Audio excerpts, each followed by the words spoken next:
All right, let's get started. Well, thank you everybody for spending some time with us on this Wednesday to learn a little bit more about what we here at ETS and within Praxis are doing to help the paraeducator community. Specifically today, we're going to be talking about a really exciting product called the High Leverage Teaching Practice Modules.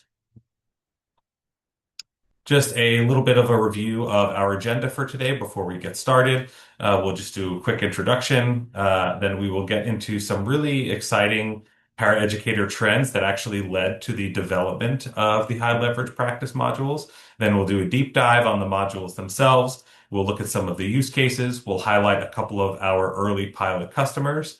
And then we'll leave plenty of time for Q&A. But as we go through, just a reminder, put your questions in the Q&A section of this meeting, and we will serve them up as they go and make sure that your questions get answered. So you all know ETS is a global nonprofit. Excuse me. You all know ETS is a global nonprofit leader in assessment and research. For over 75 years, we've been at the forefront of developing trusted brands and assessments like Praxis, GRE, and TOEFL. And specifically to Praxis, you likely know us as the teacher assessment or teacher licensure exam. But Praxis now offers comprehensive research-based solutions that are designed to support educators at every stage of their journey as well, which is partly why we're here to talk about today. We've expanded within Praxis our solution ecosystem to support the teacher pipeline at every stage, from getting more qualified teachers and educators into the classroom to supporting them with high quality PD and ultimately helping districts and states to retain high quality teachers. And so getting specifically into the paraeducator trends that we're seeing, as you all know, within your role in either licensing or testing paraeducators, this role has continued to evolve and has taken on greater importance in the classroom over the last 10 to 15 years and really a hyper growth over the last 5 years.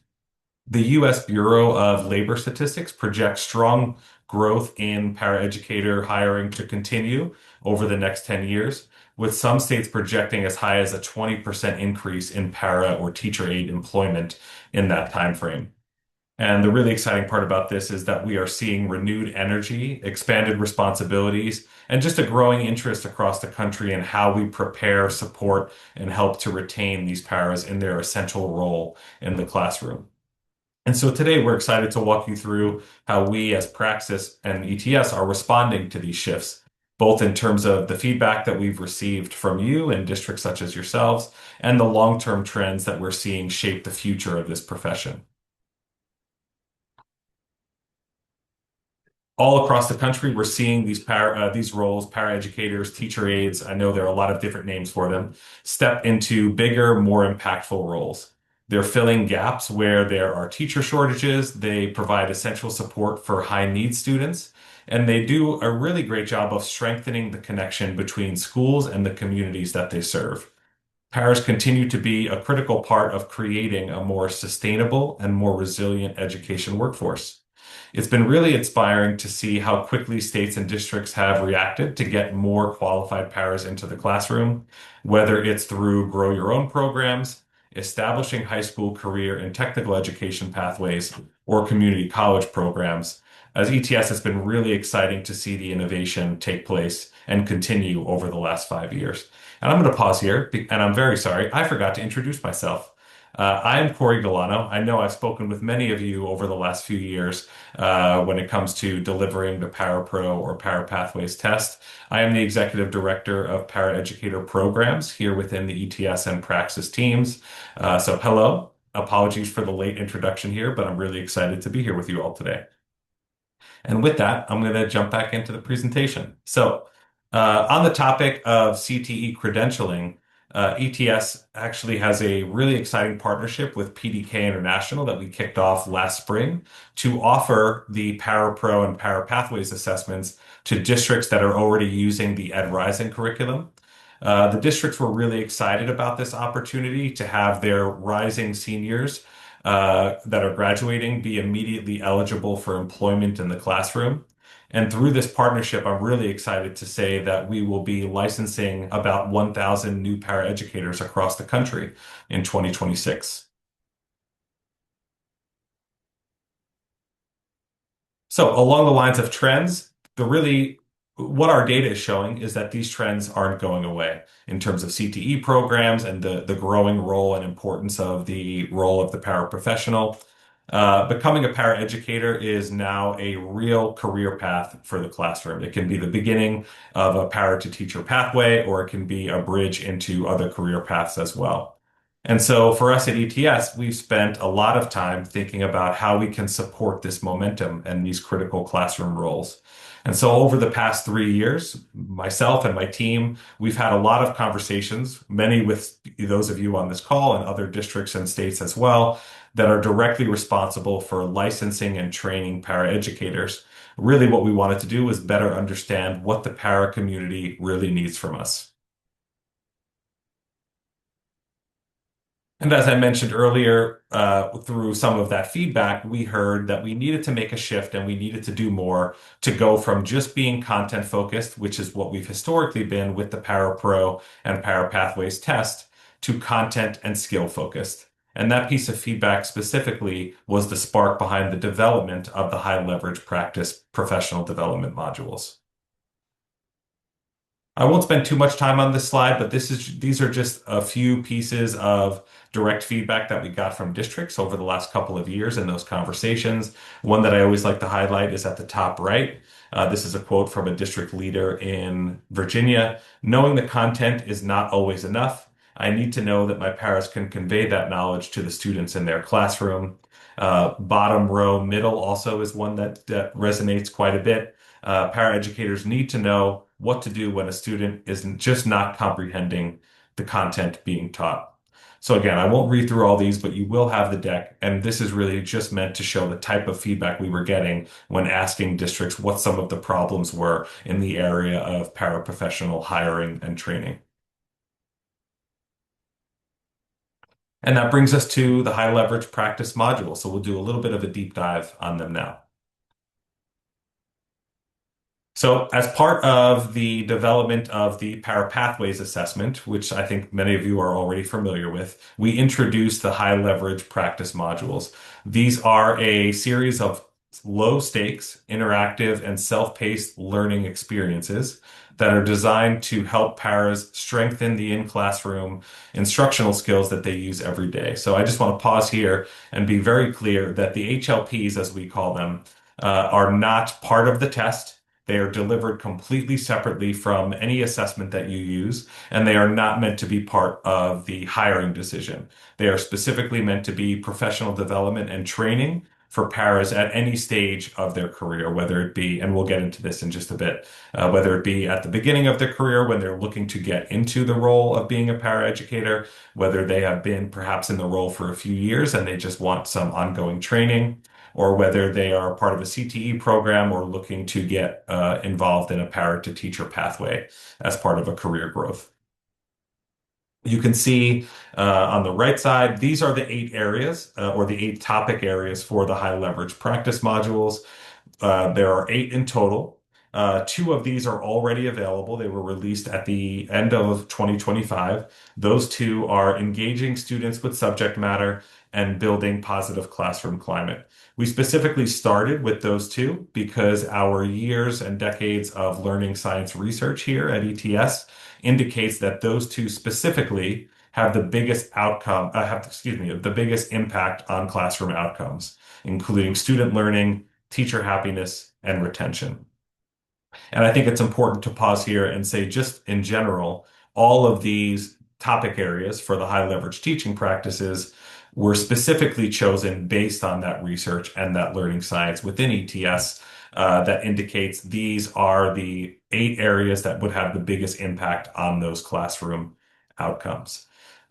These are the 8 that we have chosen there. If you do some research online, or you may be familiar already, there are different organizations that have their own identified high leverage practices. These are the 8 that the ETS research indicates have the biggest impact. So I'm just going to play a 2-minute video here to give you a little bit of a demonstration into the modules themselves.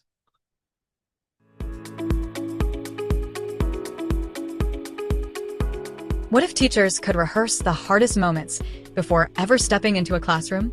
Now they can, with AI-powered simulations designed to build real instructional skill. Let's take a look. Mina, what do you think the mystery powder is? I think it's flour. Okay. And Jayla, what do you think the mystery powder is? I think it's baking soda. Okay. I hear some different opinions on what the mystery powder is. Let's dig into it. Mina, you are the only student who said that the mystery powder is flour. Why is that? Because it has the same texture, color, and weight as flour. Jayla and Carlos, what do you think? I disagree with Mina. I think the mystery powder is baking soda because it bubbles with vinegar and looks clear with water. These are unique properties. I disagree. I think it's baking soda because of its reaction with vinegar and water. Baking soda bubbles with vinegar and looks clear in water, unlike flour. Mina, the other students didn't think weight was important for identifying the mystery powder, but you did. Can you tell us a little bit more about that?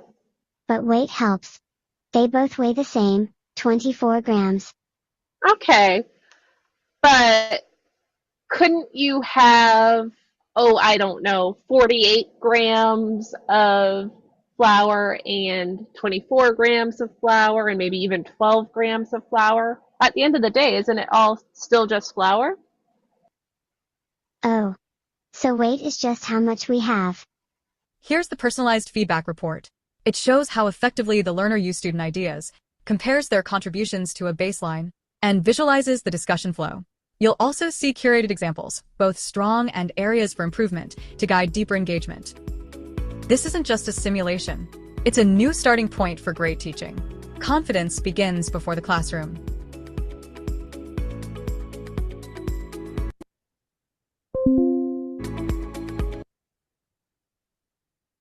Okay.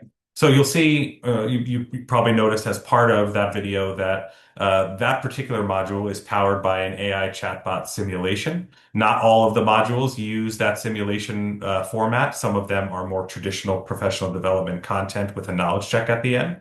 But we're really excited about the functionality that we have and the innovation around that chatbot simulation, because not only are the responses from those students from those simulation feedback and that chatbot, are they put together using the research and data that we have at our disposal as ETS with our research team. But we also were able to develop that capability to have a one-to-many simulation, whereas a lot of AI chatbot experiences today have a one-to-one experience. We have the ability to allow our para candidates and our para educators to really facilitate more of a classroom discussion, which helps in preparing them for what they're going to see in the classroom once they get there in real life. So just a little bit of an overview. They are self-paced, these modules. They are AI enabled. That's just as a reminder there, each of these HLPs have at least one AI simulation, but they are not all AI simulation modules. And this translates our research into practical, job-embedded strategies that paraeducators can apply immediately before they get into classroom or during as professional development.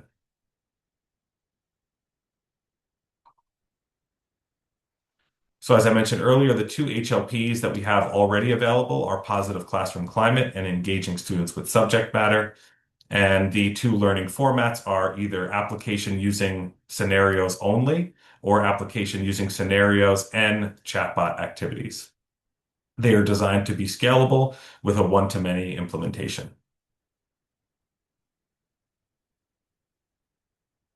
That video went into a little bit of what the feedback report looks like, but there's some screenshots here. As part of the feedback report, the HLP modules give really not only knowledge checks, but also as the test taker or as the candidate continues to use the chatbot, it's meant to be a formative product where they can continuously go through the chatbot activities.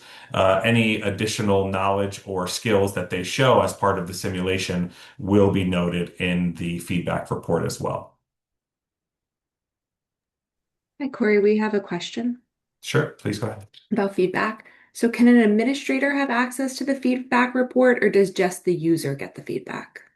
The user is similar to what happens when someone registers for a praxis or a parapro test. The user can decide who else gets access to the report as part of their use of the HLP. So part of the instructions that a district could give to a test taker or to a candidate or to a para that's already in the classroom is when you register for the high leverage practice module, please indicate this email address or this district as a recipient of that feedback report.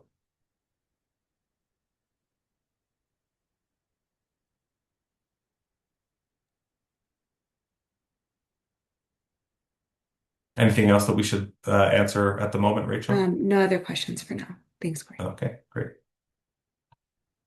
So when it comes to use cases, there are quite a few, but the three that have really resonated with districts so far, training for new paraeducators as part of their onboarding, training to upskill current paraeducators, whether they be early in their career or have been a little bit more established and are looking to expand their skill set even more, or students in CTE programs as part of that para to teacher pathway. Spend a little bit of time here on each of those use cases. When it comes to training new paraeducators, I think this one resonates probably the most with districts that we've spoken to so far, because many of them have let us know that they really don't have any structured training for new paraeducators. And new hires are often coming into the classroom with little to no instructional experience. Something else that we heard in these conversations is that many times paraeducators are being included in teacher professional development days, whereas a lot of times that content of those days doesn't really pertain or is not geared toward the role of the teacher aide or the paraeducator. So there's no dedicated training for paras in a lot of districts today. How the modules help in this use case, these modules and this content was specifically geared toward the role of the paraeducator. It introduces paras to the language that is used in the classroom and in educational settings, and it allows them to practice with groups of students and individual students, depending on the activity that they're working on. When it comes to upskilling current paraeducators, in these conversations, we've heard that even experienced paras need ongoing upskilling, especially as student needs evolve and the classroom environment changes, and that districts lack consistent, scalable PD options that are meant specifically for paras. And specifically with teachers and special education leaders, they often don't have time to coach paraeducators directly based on all of their other responsibilities in the classroom and in the school. And in this use case, the HLP modules help because these are on demand. They are evidence-based training, so the quality is there, and it helps build the stronger instructional support and reduces the burden of coaching that is typically put on today the teachers and the leaders in the school. And for that CTE use case as well, we heard a lot through our partnership with PDK and Ed Rising that there are already a lot of districts offering this CTE parent to teacher pathway for early childhood education. And these modules are designed to help strengthen that pathway by giving students and educators the practical skills that they need to improve their opportunities for internships and paraeducator roles. As I mentioned, we already have a couple of really exciting pilot customers and partners that are using the HLPs today. DCPS is using the HLPs with between 400 to 600 of their paraeducators in training this school year alone. It is primarily being used as training for incoming paras, but it is also being offered as optional learning for current paraeducators who would like additional training and professional development as well. And then in Virginia, we are working with Roanoke City Public Schools. They are using the HLPs more as a skill booster for CTE early childhood students, preparing them to work as substitutes or instructional assistants as well. And with that, we'll turn it over. Turn it over, excuse me, back to you guys for any questions that you may have, or Rachel, anything that's come up in the chat. Yes, so it looks like I have a few questions for now. Um, how long does it typically take someone to complete a module? Are different modules different lengths? Yes, great question. So I have a couple of answers there. It does depend on the activity. Each of the high leverage practice modules, so let's take positive classroom climate, for example, is made up of three activities, some of which are simulations, some of which are just more content focused. They each take different lengths. It also depends on the pace at which the user is interacting with the chatbot simulation. Either way, though, uh, each use of the high leverage practice modules, candidate can interact with the modules up to 10 times. So if I go through all the way and finish all three activities as part of one module, I can go back in once I complete that and do it up to 9 more times or through 6 months of use. So it's meant to be very much a formative product. The more I interact and train using the simulations, the better I will be at grasping those concepts and improving my skills in those areas. But it's hard to say exactly how long because some of it is up to the pace that the candidate or user is working at. Is this something paraeducators can do independently? Yes, absolutely. It's meant to be asynchronous. And what does implementation look like? Implementation would be, well, it depends on if we're talking about a district purchasing these and subsidizing the cost. The purchase would be similar to the session key purchase for ParaPro or ParaPathways. You would get a code that can be used. You would give that to your incoming para to go and purchase the HLP on the ParaPro website. And using that code, the cost would be zeroed out at the point of sale. So you get a code that you can provide to the para where they would go and access the high leverage practice module. Do any of these courses satisfy the fundamental course of study training requirements in Washington State?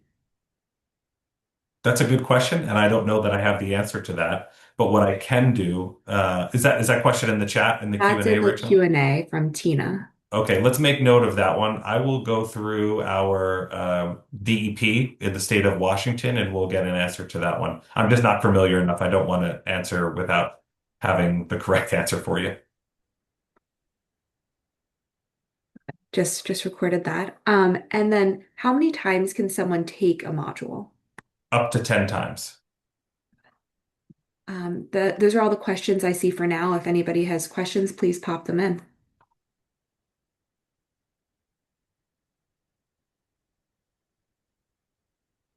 Okay.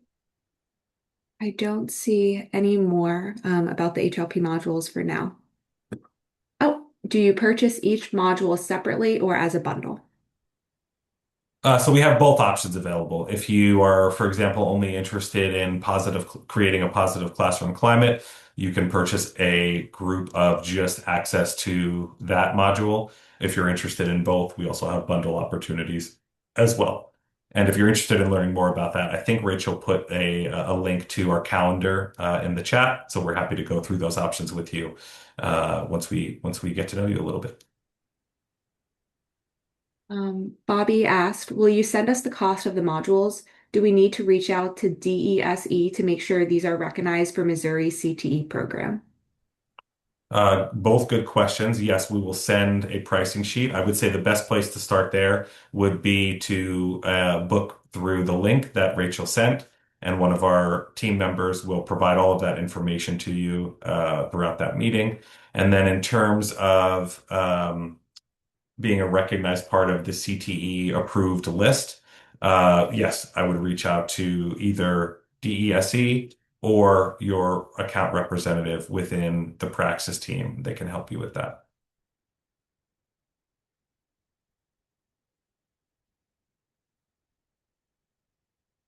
Okay, I don't see any more, Corey. Oh, from Shamika in the chat.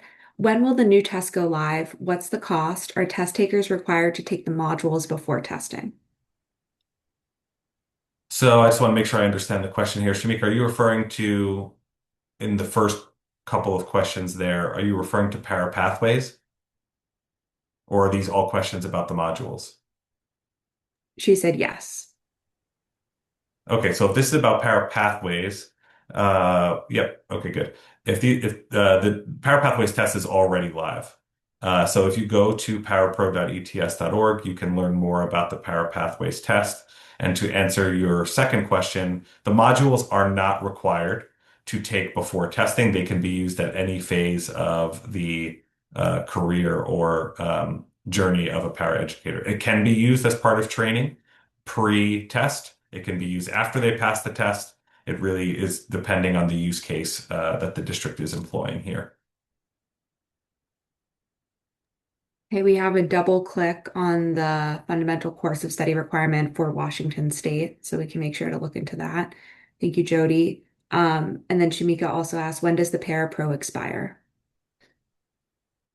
Expire. Who asked that question, Shamika? Are you asking if the Para Pro test is going to be going away with the introduction of Para Pathways? Yep. So the plan at the moment is to sunset ParaPro at the end of this school year. Having said that, there are still a few states that have not adopted Para Pathways. And so our team, our account executive team, is working with states to make sure those adoptions happen.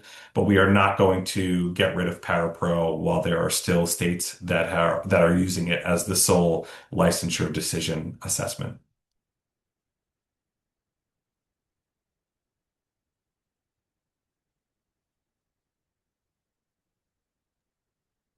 It looks like that's it for now, Cora. Oh, Selena asked, is the exam available in different languages? I'm not sure if this is about the modules or pair pathways. I'm guessing this is about the test. At the moment, both PowerPro and Power Pathways are available in English only, and the modules as well, for that matter. Yeah. So Shamika, I'll put my email address in the chat, or we'll send it to you separately. So if you have any questions specifically about the test, we can answer those.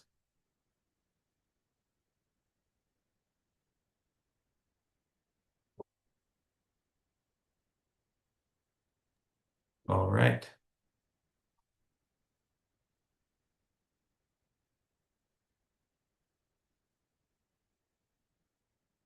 Okay, Corey, I don't see any more questions about the HLPs.